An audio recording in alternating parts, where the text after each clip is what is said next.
Okay, so now we will talk about multiple processor scheduling. So far we have been focusing on single processor systems, and we have been assuming that there is one CPU. Now, what if there are multiple CPUs? When there are multiple CPUs, there are some issues that the system will have to deal with. Well, first of all, there is asymmetric multiprocessing and symmetric multiprocessing. Asymmetric means that only one CPU will have access to the, will be the system CPU, and it will have access to the system data structures. While with symmetric multiprocessing, all CPUs, any CPU can do anything, and each CPU has, each CPU can do anything, and it can do the. So we don't have any designated CPU to do specific tasks. And the symmetric multiprocessing is the new trend. The current systems use the symmetric multiprocessing, and that's why we will focus on symmetric multiprocessing. Now, there are two important issues when it comes to multiprocessor scheduling. There is the concept of affinity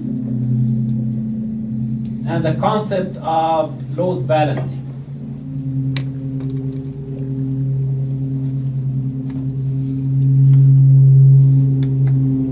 What's affinity? Well, affinity is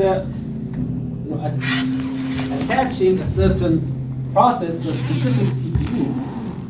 But why do we want to do this? Because if you have a multiprocessor system with two CPUs, CPU 0 and CPU 1, and each CPU has its own cache. So this is the L1 cache.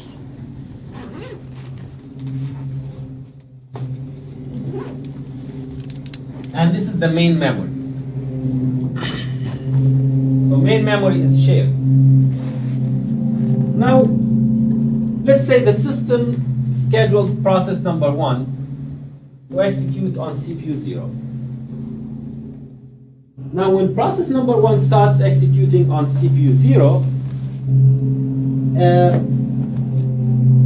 when it starts executing, the code and the data that process number 1 needs are going to be in main memory.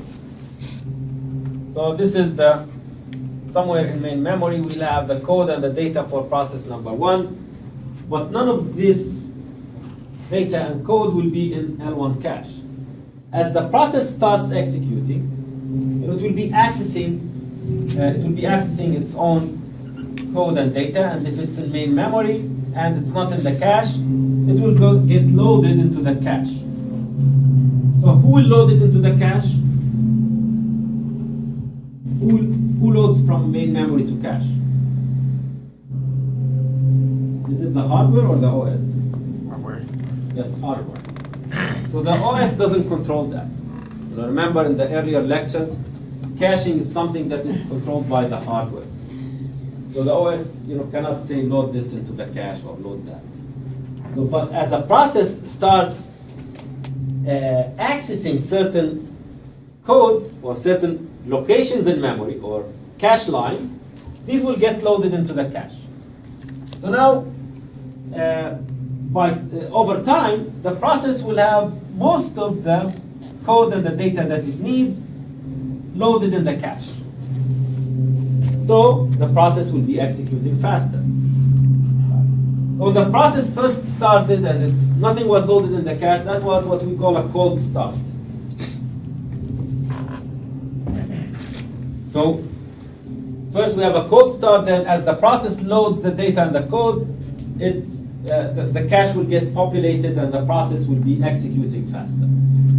Now, the question is, what if the operating system scheduler decides to move process number 1 to CPU 1? Instead of scheduling process number 1 on CPU 0, for some reason the OS scheduler decides to schedule it on CPU 1. What will happen? Cache comparison. No, so Yeah, exactly. There will be another cold start. And another cold start means performance degradation. So the performance will go down until process number 1 gets all of the, or most of the data and code that it needs loaded into the L1 cache of the new CPU. So there will be another cold start. So, well, what does this mean? It means that it's not a good idea for the OS scheduler to keep moving a process from one CPU to another, because that will not be good from performance point of view and from caching point of view. And if you have many processes in the system, in fact,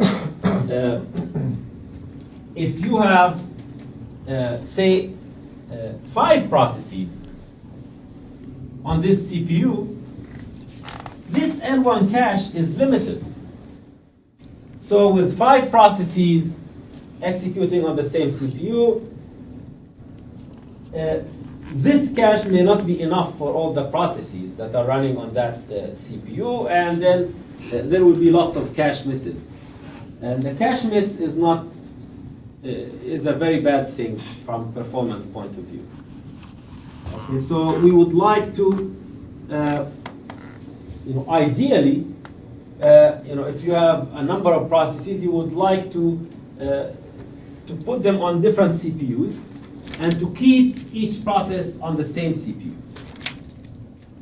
Okay, but of course this will not always be easy, because things are dynamic. So processes come and go.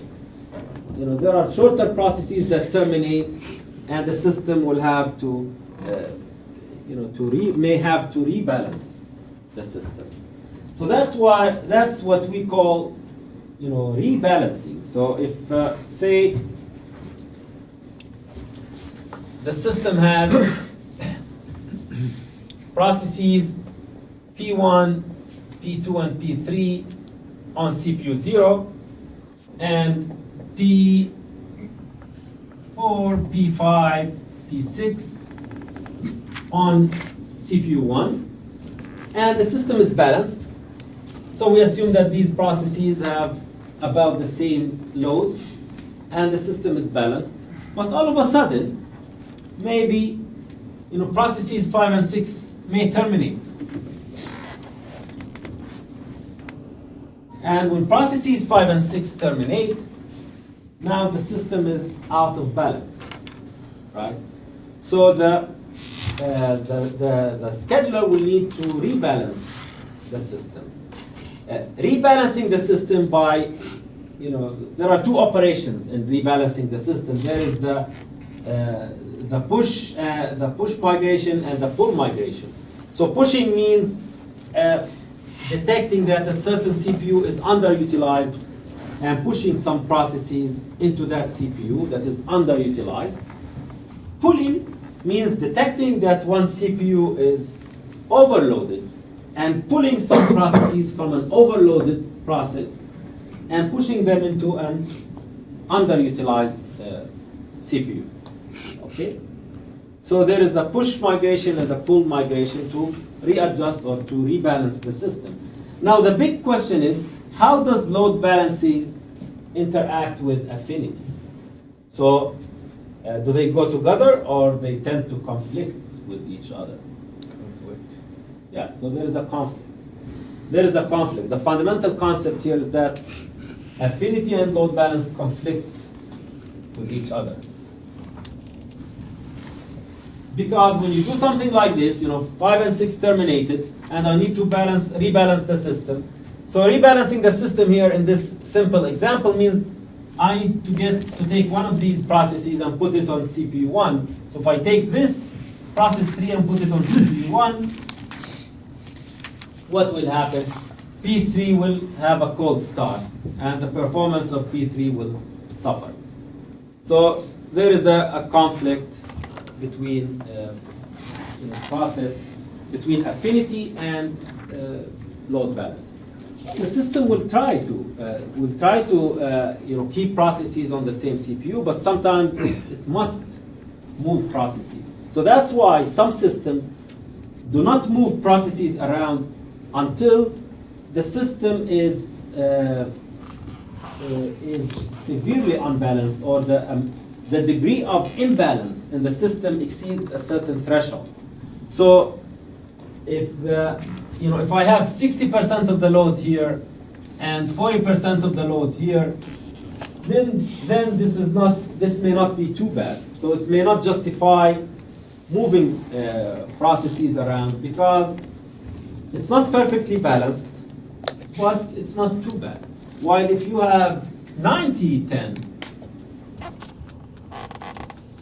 then the degree of imbalance is very high, and now the system will have to move processes around, to do a push or a pull, and move certain processes to this, from this CPU to this CPU, and pay the price of the cold start, the cold start cost, performance cost.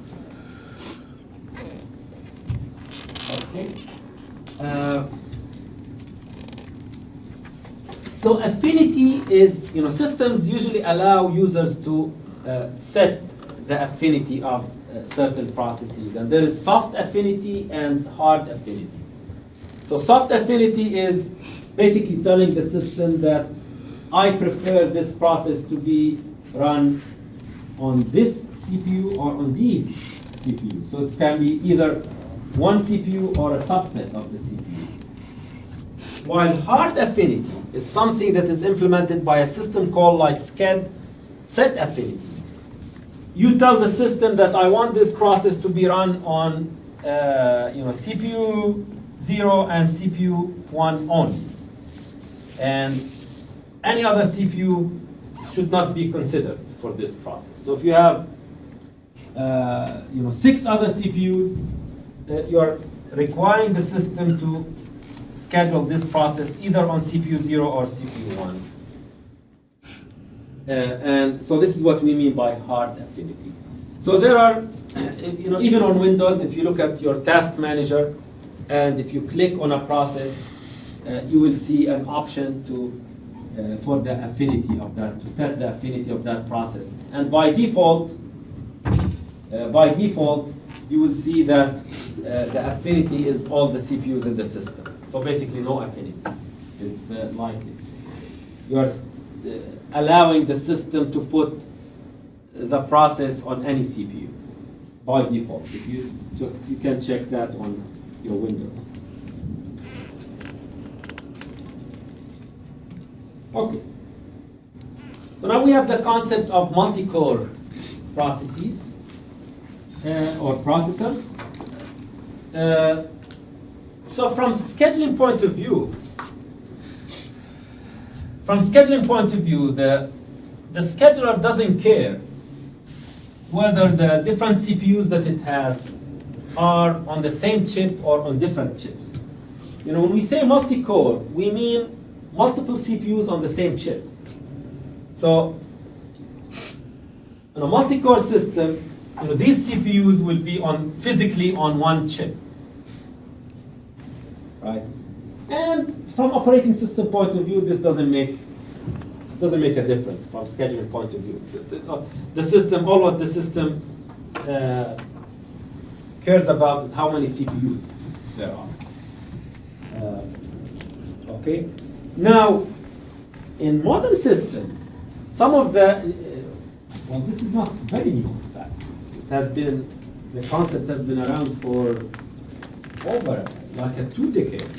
I think this idea is 2 decades old, which is hyper-threading at the hardware level. So now we're talking about hardware threads, not software threads. Hardware threads are hardware threads within the same core. So this is core 0. You have 2 cores on the same chip, but within each core, on each CPU, you have multiple threads, like thread 1 and thread 2. So this is even yet another degree of parallelism. And this is something that is managed by the hardware. So the idea here is that if there is only one thread on each core, if that thread will do C stands for CPU or computation, and M stands for memory. So C computation, M is memory. When that thread is waiting for the memory system to deliver some data, there's nothing that you can do. So there is a stall. That CPU is stalled, waiting for the memory system to deliver data or code.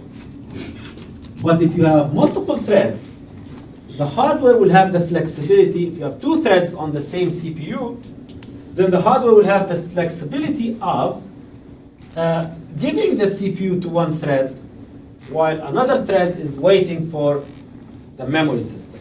So basically overlapping the execution of computation and CPU operations. So this is hyper-threading.